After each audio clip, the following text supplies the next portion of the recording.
They say when a house goes quiet, it either holds peace or secrets. Ours held neither. After Mama passed, I moved back into the farmhouse to help care for Daddy. The house hadn't changed much, still tucked between pecan trees, still echoing with old memories, but the silence inside was heavier now. It had teeth. I noticed little things at first. Lights on in the hallway past 2 in the morning. Daddy's slippers not by his bed when I checked on him early. Once, I found them near the guest bathroom, damp from the tiled floor. He'd brushed it off, said he must have gotten up to stretch. But it happened again, and again. Mama used to say, silence in this house meant someone was hiding something. I remember hearing that as a kid when we'd all stop talking after an argument. Lately, her words felt less like a memory and more like a warning. Devra, my brother Rustin's wife, had been here even before me. When Rustin took that oil rig job out west, she stayed behind to help Dad adjust. That's what she said, but something in her smile didn't sit right. Too polite, too practiced. She'd started cooking all the meals, even deciding what went in the pantry. She moved furniture around like the house was hers. Daddy let her. Worse, he thanked her for it, like a grateful tenant instead of the man who built this place. Dinner time was the worst. Devra talked about recipes and community meetings. Daddy nodded along. I sat there, quiet, the extra plate they forgot to count. You're too serious, Tavina, Devra said once, all sugar and shine, while Daddy chuckled beside her. You oughta loosen up. I didn't reply. I just watched her reach for the mashed potatoes like she owned the bowl, the table, the house. It wasn't jealousy. No, it was the way truth gets twisted when no one's watching. One night, I stayed up with a book, unable to sleep. Around midnight, I heard creaking floorboards. I cracked my door and peeked out. Daddy's door eased open, and he stepped out in his robe. He moved slow, but with purpose, down the hall toward the guest wing, where Devra stayed. The next night, the same thing. By the third night, I felt my stomach churn as I waited. Again, the same routine. And this time, I followed, just close enough to see Devra's door open. A sliver of warm light. A whisper I couldn't make out. No daughter should ever have to imagine what I imagined that night. Then a sudden click, footsteps, silence. I darted back to my room, heart thumping so hard I thought I'd wake the whole house. The next morning, I made eggs. No one said a word about the night before. Devra smiled too much. Daddy hummed as he stirred his coffee. I couldn't accuse. Not without proof. Mama once told me, if you can't trust words, trust what your eyes can prove. So I ordered a hidden camera, one of those that looks like a smoke detector. Took me hours to install it just right in the hallway, angled to catch every step. I hated myself for it. But I hated not knowing more. That night, I couldn't sleep. Guilt clawed at me, but resolve sat heavy on my chest, anchoring me to my decision. Morning came. I reached for my doorknob, and paused. It wouldn't turn. I tried again. Nothing. I used my spare key. It didn't fit. Downstairs, Devra greeted me with a frown. Oh, she said, blinking wide like it was news to her. The locksmith must have mixed up the locks when he came yesterday. I'll have him fix it. She had her apron on. She was making cornbread. Daddy didn't look at me when I came in. Just sipped his juice and stared at the wall. They were locking me out of my own room. I nodded, smiled back. Accidents happen, I said, matching her tone. Inside, though, my fists curled. If they wanted me out of the way, they'd have to do better than a locked door. That night, I lay in bed, staring up at the faint green light of the camera above the hallway. My body still, my thoughts racing. Tomorrow, I'll finally see what this house has been hiding. I woke before the sun, with a weight already pressing on my chest. My hand reached for the tablet before I even thought about it. I had to know. The footage loaded slow, like it already knew it held something I didn't want to see. The hallway was black and white, grainy, like those late-night convenience store tapes you see on the news. A faint shuffling sound played, distant and steady. I checked the timestamp, 1:17 a.m. There he was. My father's shape, unmistakable in that robe with the frayed collar, moving past the camera's frame. Toward Devra's door. His hand reached for the knob. The door opened without resistance. Then, after a pause, it eased shut behind him. I sat there frozen, chest tight. My breath shallow. There was no mistaking what I'd just seen. But instead of feeling freed by the truth, I felt trapped. Like the walls around me now knew I knew. Sometimes, seeing the truth doesn't set you free. It just cages you tighter. I stopped the video halfway. Couldn't watch the rest. Couldn't hear what might have been said inside that room. The tablet sat there on my lap, screen gone dark. But the silence it left behind rang louder than any sound. When I came downstairs later, everything looked normal. Too normal. Devra was humming to herself in the kitchen, flipping pancakes like we were just another happy family. Daddy sat at the table, holding his coffee in one hand and the newspaper in the other. His hand trembled a little when he turned the page. "Morning," I said, voice even. "Morning, sweetheart," Devra chimed, without turning around. "You look tired. Couldn't sleep?" "Some noises kept me up," I answered. Plain and flat. She paused, just for a second, then went right back to humming. Daddy didn't look up from the paper. I watched them like someone studying animals in a zoo. Every motion, every word rehearsed. Breakfast had become theater, and I was the audience no one acknowledged. It got worse after that. I started noticing patterns. Lights switching off when I walked into a room. Conversations falling silent when I entered the hall. Whispers behind half-closed doors. I wasn't imagining things anymore. I remembered something Mama once told me. Back when Devra had first married Rustin, and she'd shown up with that wide smile and perfectly timed laughter. Mama had leaned in, lips barely moving, and said, "Charm is the first language of control." I hadn't understood it then. I do now. This didn't start recently. This had been growing like mold, slow and quiet, hidden in corners I never looked. That evening, Rustin called from out west, said he was sending some cousins over for dinner. Said Devra wanted a full table, something about keeping family ties strong. I knew better. She wanted an audience. I helped set the table. Polished the silver. Laid out the cloth napkins Mama had sewn years ago. Then I stood in the kitchen, watching Devra spin stories about the family business like she'd been running it all along. And when we redid the upstairs study, she said, "Tavina had some sketches, sure, but I told her that wasn't the flow we needed." A cousin laughed. "Devra, you really brought life back into this family." I smiled, nodded, bit my tongue so hard I tasted blood. Daddy nodded too, his eyes soft with pride, for her. I looked around the table and saw strangers. People nodding, laughing, sipping sweet tea and believing every word out of her mouth. The truth sat in my bag, just inches from my hand, a camera with the proof no one had asked for. Mama's old pastor used to say, "God tests your silence before he blesses your truth." I clung to that. After dinner, I retreated to my room. Locked the door. Turned off the lights. Then sat on the bed, pulled the tablet back up, and hit play.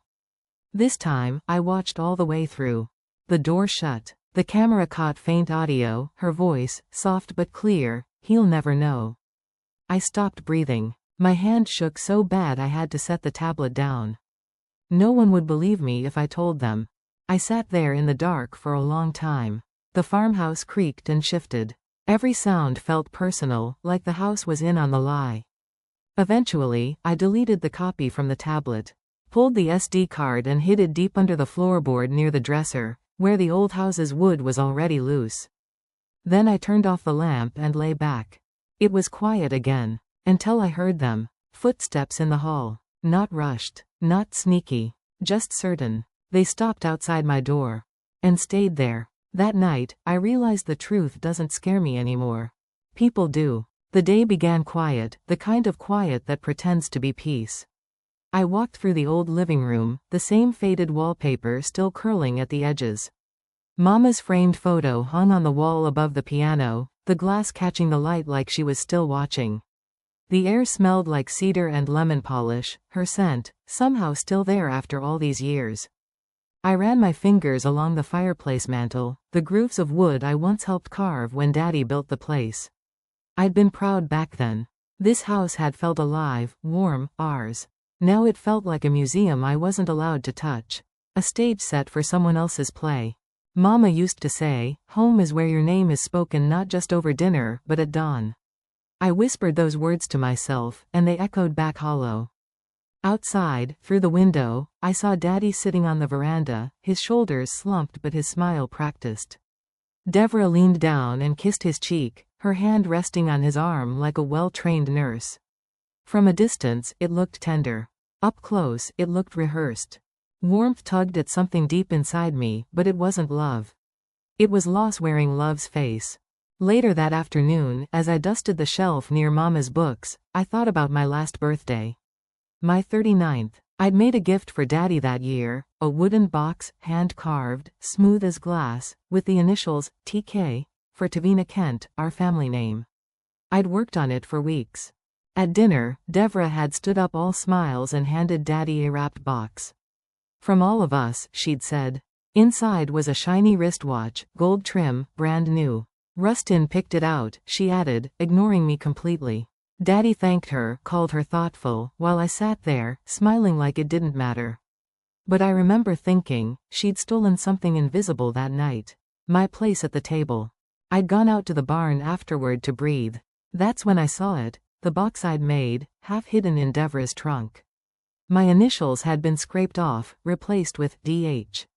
Doyle Harper, my father's initials. I remember touching the marks with my thumb, feeling the rough edges. That's when I realized, she didn't just want to belong here. She wanted to erase me to do it. Days later, I sat in the attorney's office beside my lawyer, Lanaya Churton. The air smelled like dust and old paper. A stack of documents sat between us, the weight of them heavier than I expected. Your father updated the will, Lanaya said gently. After your mother passed. I opened the folder, expecting to see what Mama had always promised, equal shares, fair and simple. Instead, the new document began with a different line. In recognition of care and companionship provided. Devra's name appeared twice before mine even showed up. Rustin's name followed, attached to every major asset. My name came near the bottom, next to the words, residuary beneficiary, 5%. 5% of the life I'd helped build. Devra appeared on the attorney's video feed, her smile neat, symmetrical. We just wanted to make things easier for Doyle, she said sweetly. Less confusion. I felt my stomach drop. Less confusion meant less me.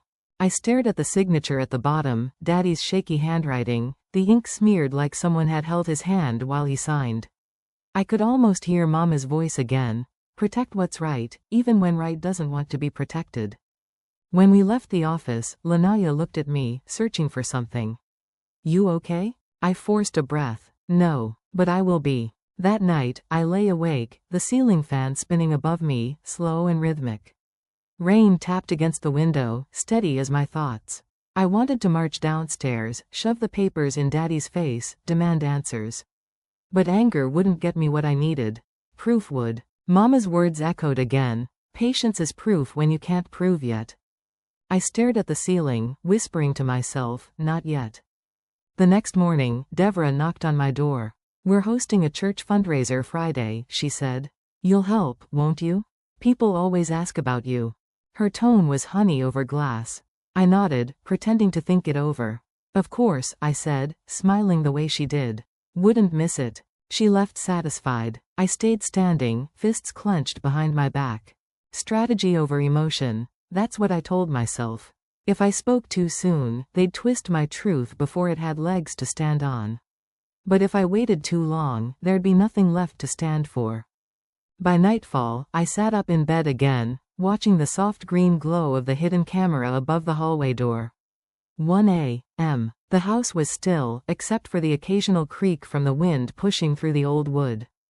Then, movement. A shadow crossing the frame, familiar, slow. My father's shape again, gliding down the hall toward Devra's room. The door opened, light spilled out, and his figure disappeared inside. My hands moved before I could think. I snapped a photo of the screen. Proof, this time real, captured in my own hands. But as I stared at it, I realized this was never just about inheritance or credit. It wasn't even about betrayal anymore. It was about truth, and who gets to keep it.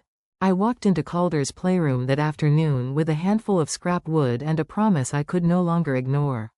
He sat at the little workbench, focused on sanding a block of pine, humming the tune I once heard Mama whistle when she thought we weren't paying attention. I watched him for a moment, his face lit by the late afternoon sun, dust settling in the beam of light. Then he looked up and said, "Aunt Tavina, can I call you Mom now?" My heart got heavy. A single syllable, Mom, ringing like both invitation and accusation. I smiled, forced calm. "Of course, buddy," I said. Inside, I felt honored and terrified all at once. Because I came home for Dad, yes, but I stayed for this. For the promise I made to Mom when she dropped me off at college. Finish the story we started. I dropped the sanding block to my lap and sat beside him. The quiet around us felt fragile, as if one misstep might crack everything. Later, I found Devra in the kitchen with the cookie sheet and Dad on the stoop with a newspaper. I chose my moment. "Devra, about Calder calling me Mom," I said. She turned, eyebrows arching. "Oh, that? It was just a phase," she replied, voice light like wind over dried grass. "He knows who his mother is." Dad appeared in the doorway, smiled at Devra, nodded at me. No mention, no question. I backed away. My throat tightened. I recalled something from Maya Angelou. When people show you who they are, believe them the first time. The words echoed in my mind. I felt irritation wrapped in politeness, my stomach a clenched fist. I didn't trust the looks anymore. By early evening, the barn was alive with lights, strings of bulbs over hay bales, tables set for the community fundraiser Devra organized. I handed out programs, welcomed guests, smiled when appropriate. Devra climbed the stage and said into the microphone, "Family is the cornerstone of everything I do." She glanced at me, cool and precise. A reporter asked, "Ms. Hensley, how did your sister-in-law, Tavina Creel, help tonight?" She flicked her hair, smiled, and said, "Oh, she graciously assisted behind the scenes." I felt the anchor drop. Invisible again. My hands clenched around the program. I remembered Mama's church saying, "God tests your silence before he blesses your truth." My truth waited in plastic and code, proof disguised as a smoke detector camera tucked in the hallway. Smile on the outside, heart tightening inside. After guests left, I stepped onto the veranda with a glass of water. Wind rattled the old pecan trees. I asked myself quietly, if I keep quiet now, how many more moments will they steal from me before I stand up? And I remembered the phrase I pulled from an old book, "Silence is the most powerful scream." I set the glass on the railing and took a breath. I wasn't ready to explode. But I was done hiding. I'd gather the evidence. I'd choose my moment. I would be heard. Late that night, I sat up in bed listening to the house breathe. Then I heard it. Footsteps sliding across the wood floor of the barn's hallway. I bolted from the bed, tablet clutched in hand, and swiped the live feed. There was Calder standing by the sliding barn door, alone, gazing out into the darkness. My whisper, "What are you doing out there, baby?" The screen flickered and then went dark. And I knew, tomorrow, they'd have to listen. After dinner, once the dishes were done and the kitchen lights dimmed, I slipped into my room and sat down in front of the tablet. My hands knew the routine: swipe, open the feed, tap the storage folder. But the moment the screen loaded, my breath snagged. The timeline skipped 1:03 a.m. The exact moment I'd been waiting for. I stared at the blank strip, no green, no play icon, no data. Just an empty space where I knew something should be. That's when I felt it, not fear, but that deep, sick kind of panic that settles low and cold in your gut. I checked the settings. The camera was listed as offline. Not last night, not now. I'd installed it myself, hid it in the hallway vent. No one should have known. But someone did. My fingers trembled as I opened the logs. At 12:58 a.m., the signal dropped. At 1:04 a.m., it returned, no footage saved. I leaned back in my chair and whispered, "They erased the shadow before I could name it." And somehow, that was worse than seeing the footage itself. The next morning, I sat on the church steps with a styrofoam cup of coffee in my hand, legs crossed, watching neighbors mill around in their Sunday best. Mrs. Eula Raskin sat down beside me, her hat full of fake flowers. "Devra told us it was all her idea, this whole fundraiser thing," she said, patting my knee. "I know you helped a bit. That was sweet of you." "A bit." I nodded, offered the kind of smile folks give when their insides are burning but their lips still remember manners. One man tipped his hat to Devra as she passed, and another lady clapped her shoulder, telling her she should run for mayor someday. Back home, I sat on the edge of my bed and thought, in a small town, your reputation travels faster than your footsteps. I couldn't let these people define mine for me. Not anymore. I couldn't trust the truth to find its own way out. I'd have to drag it, kicking and screaming, into the light. That night, I unplugged everything. Pulled the hidden cameras. Took out the flash drive I'd stashed in the bottom drawer. Copied everything again, this time onto a clean stick, labeled in black ink, Truth. I buried it beneath old receipts inside a metal lockbox, slid it under the bed. Then I opened my laptop, encrypted a folder, hid it in a maze of subfolders. I didn't sleep. I read instead, stories of whistleblowers, people who saw corruption and kept silent too long. One line stayed with me, the best camera in the world is a silent witness. The next afternoon, Devra called a family meeting to discuss expansion plans for the barn. I joined late, sat near the window, let my laptop record from the inside pocket of my bag. I didn't say much, just watched how Devra led the room like a conductor. She framed Dad's ideas as outdated before he could finish them, smiled sweetly every time Rustin nodded like he understood what was really happening. He wouldn't meet my eyes. Devra looked over once and said, "We'll do what's best for the family, won't we?" I just nodded. Inside, I thought, they want me silent. I will give them that calm front, until I'm ready. When the house quieted that night and the wind picked up, I plugged in the flash drive. Folder. 103M Corridor. I opened it. A single second of footage played, Devra's silhouette, standing in the hallway, turning toward the camera. The door behind her half open. That was it. The loop played over and over. I stared at her face in that grainy moment. The way she looked at the lens, she knew. I leaned closer to the screen and whispered, "Now I know and you can't undo that." The morning light came in through the study windows, warm but heavy. I opened the old wooden chest near the desk, one I had helped Daddy repair years ago, and found a yellowed envelope addressed to Devra, in Mama's handwriting. My fingers slowed before picking it up. The penmanship was familiar, strong, loving. I slid the flap open and read her words, "You deserve the truth more than comfort." The phrase echoed. She had suspected something between Daddy and Devra long before anyone else did. My chest tightened with an ache I'd buried. It wasn't just about property or titles anymore. It was about what she knew, and what they had half hidden. I snapped a photo of the letter and tucked it into the truth folder I'd made, feeling the weight of it settle like concrete in my gut. I shut the chest quietly. The moment felt bright and new, but loaded with the past. That afternoon I went to Mama's gravesite. The wind rustled through the red maple leaves I'd brought, one shaped like the folded napkin in her picture of us. I placed it on the stone and remembered how she gathered us after church one Sunday. Softly, she said, "If you ever feel unseen in this family, don't retreat, you stay and speak." I had listened, but not really heard. Now I did. Mourning filled me, but underneath it the fire was growing. I whispered the promise she never got to finish. "I will finish this." I stood, brushed my hands on my jeans, and walked back to the farmhouse with a resolve I'd never felt before. In the study, I pulled up the footage, the diary entries, and Mama's letter side by side.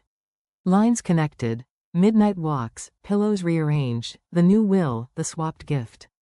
My jaw set. I realized waiting for someone else to stand up was a waste.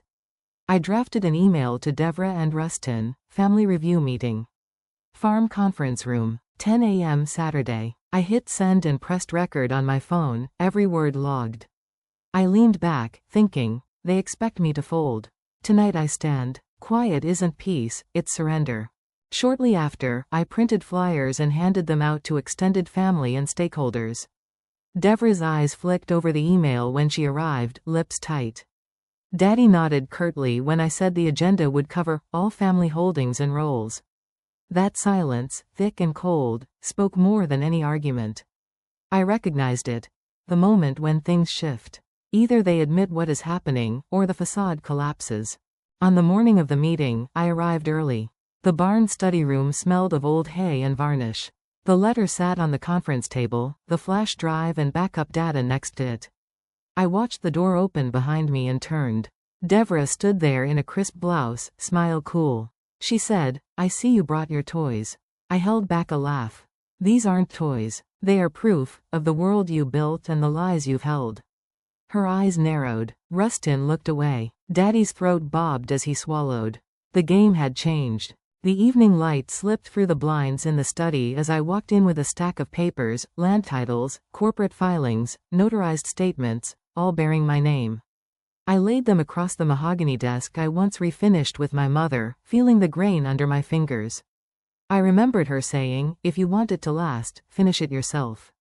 I leaned back, quiet, and said to the room, "I didn't ask for the keys back, I built the house they're trying to call theirs." Outside the window, a red maple leaf drifted down, settling softly on the porch rail, matching the one I left on my mother's grave months ago. And in that moment I understood something I'd overlooked. I already had more power than I believed. I opened the folder labeled Ownership Proof 2022. My name was etched clearly, surrounded by signatures and dates, a bulletproof trail. I scanned it again and realized the full weight of it. Then Devra stepped into the doorway, smile bright and polished. "Doing some paperwork, Tavina?" she asked, voice smooth. I met her eyes and said, "No, proof. My name's here. You've been acting like you own what you only borrowed." Her smile faltered. She tilted her head and asked, "Did you read the fine print?" I didn't flinch. Every word. Rustin sat across the room, shifting in his chair, avoiding my gaze. The silence that followed hit heavy. I stood slowly, folded the papers, feeling a surge of vindication. They knew I'd found out. And now I knew I wouldn't back down. Later I stepped outside onto the porch. The dusk sky was the color of worn denim and the air smelled faintly of wood smoke. Mrs. Eula Raskin came up the path holding a jar of preserves. She stopped beside me and said quietly, "You know your dad stopped by Devra's room last night again?" The words landed like a stone in water. No whisper, just accepted talk. I nodded, thanked her sincerely, understanding she'd done what I couldn't say. I walked back in and saw Devra watching from the kitchen window, a smirk hidden in her gaze. She said to Rustin, "Everything okay?" and winked at me. I didn't answer. I thought, they're playing checkers while I'm playing chess. That night I climbed the ladder to the barn loft, the old rafters creaking underfoot. I cleared the workbench and laid out my board, Mama's letter, the flash drives, screenshot timelines, the ownership forms. Each piece connected, each tie revealing the pattern. I opened my laptop and drafted the email. To Doyle Creel, Devra Hensley, Rustin Hensley. Subject: Family meeting 10 a.m. tomorrow, barn study room. Agenda: Presentation of holdings and next steps. I hit send. On my phone I pressed record. Email sent 8:53 p.m. timestamp logged. I leaned against the beam and whispered, "In a war of secrets, the first one to change the board wins." I didn't feel fear anymore, I felt prepared. The next morning I arrived early to the barn study. The table stood ready, laptop open, paperwork stacked neatly, a fresh cup of coffee waiting. The air smelled like varnish and early autumn. I glanced at the clock, 9:57 a.m., then exhaled slowly. When the doors behind me opened, I didn't turn immediately. I let the scene settle. Me, the evidence, the quiet before the storm. Then I faced them. Doyle's expression closed. Rustin looked strained. Devra's smile stayed in place, but her eyes tightened. I raised my voice, calm but firm. "Good morning. Let's begin." The sun hung low, casting long shadows over the yard as I stood under the old oak tree. Same one where Mom taught me how to carve initials into bark, way back when my world was smaller and simpler. Today, I wasn't holding a pocket knife. I held a laptop bag and 3 envelopes stuffed with evidence. The wind rustled through the leaves overhead. I could hear gravel crack under tires before I saw Rustin's truck pulling up. Devra climbed out, still in her long gala dress, face painted like she had something to celebrate. She smiled when she saw me. The kind of smile folks give right before trying to sell you something. "You ready?" she asked, like we were walking into church. I took one step forward, held up the flash drive between us. "This ain't charity, Devra," I said, voice low. "It's inheritance." She blinked, lips pressed. And I remembered what Ruth Bader Ginsburg once said, "Fight for the things you care about." And right then, I knew, I wasn't just fighting for land. I was fighting for my name to mean something. We walked together toward the barn, gravel shifting beneath our feet. Calder ran out from the side, clutching my wrist. His little hand found mine like he'd done it 1,000 times. He looked up and whispered, just loud enough for me to hear, "I call you Mom, right?" That broke something in the air. Devra's face twitched. She gave a small, awkward laugh, but her eyes were scrambling. I kneeled to Calder's level. His breath smelled like apple juice. I whispered back, "That means more to me than you'll ever know, buddy." And everything around us froze. Rustin stopped walking. Doyle, already halfway up the barn steps, turned back. For one moment, nobody said a thing. Calder just looked at me with trust no paper could fake. That boy made the truth louder than anything in a courtroom. Inside the barn, we all took our spots. I plugged in the laptop, pulled up the first slide. "Let's start here," I said. Slide 1, DNA report. Colby's sample was submitted and tested. Results show one direct Hensley lineage. That's it. Devra opened her mouth to speak. I held up my hand. Let's all stay silent until the facts finish talking. The room turned tight with tension. Doyle's knuckles went white around the chair arm. Rustin swallowed hard. No one moved. I clicked the next slide. You've introduced yourself to this family as Colby's mother. As my father's partner. As a rightful owner of this place. But according to this, biologically and legally, you're neither. Devra tried to recover, but her voice was thin. And no one looked at her the same way anymore. You know what inheritance really is? I said. It's not land. It's being seen. It's the right to say, I belong here.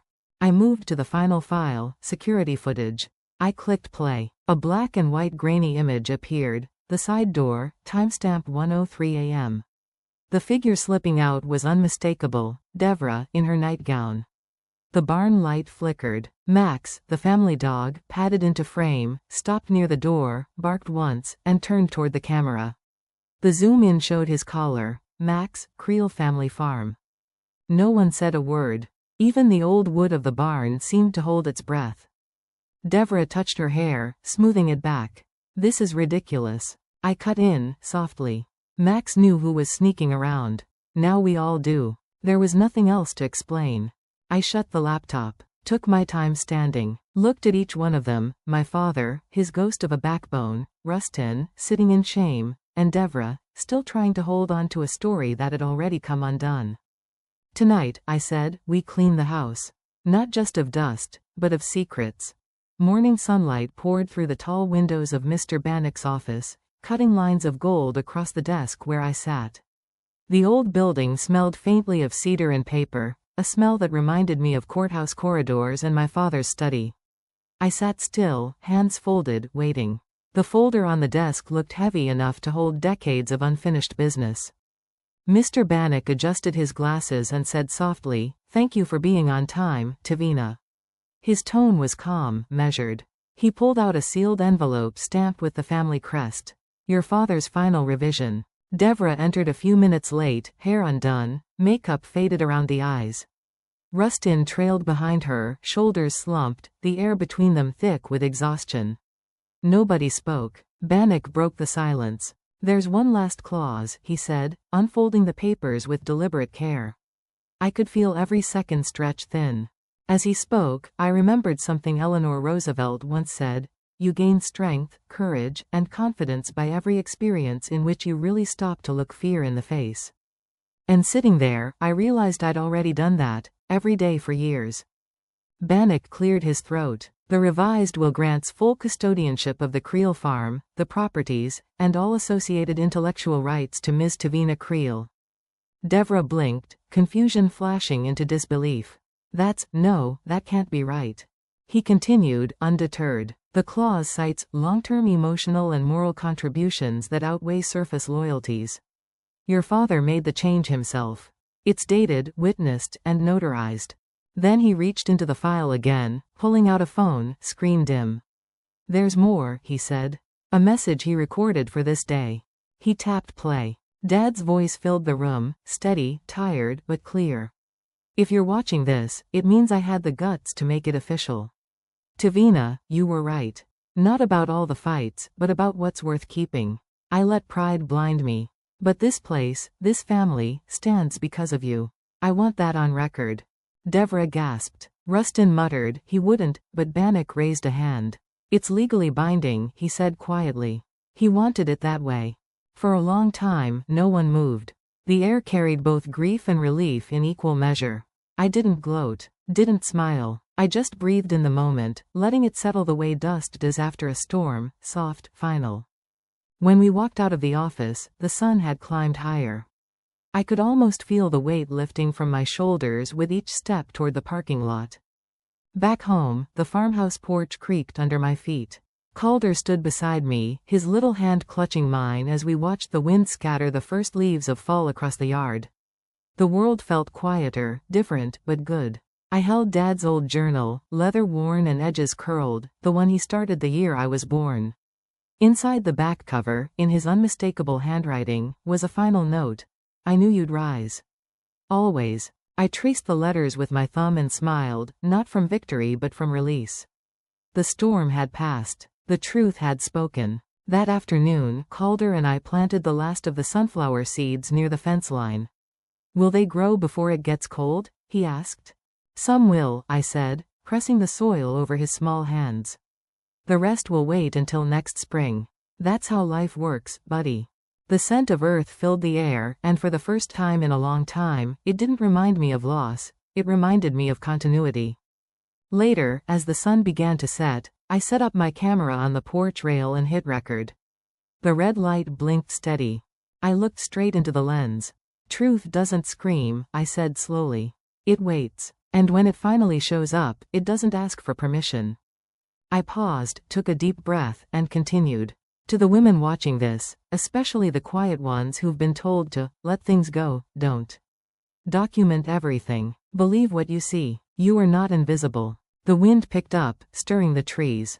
Behind me, Calder laughed as Max chased him across the yard. The sound of their laughter mixed with the rustle of leaves, light and free.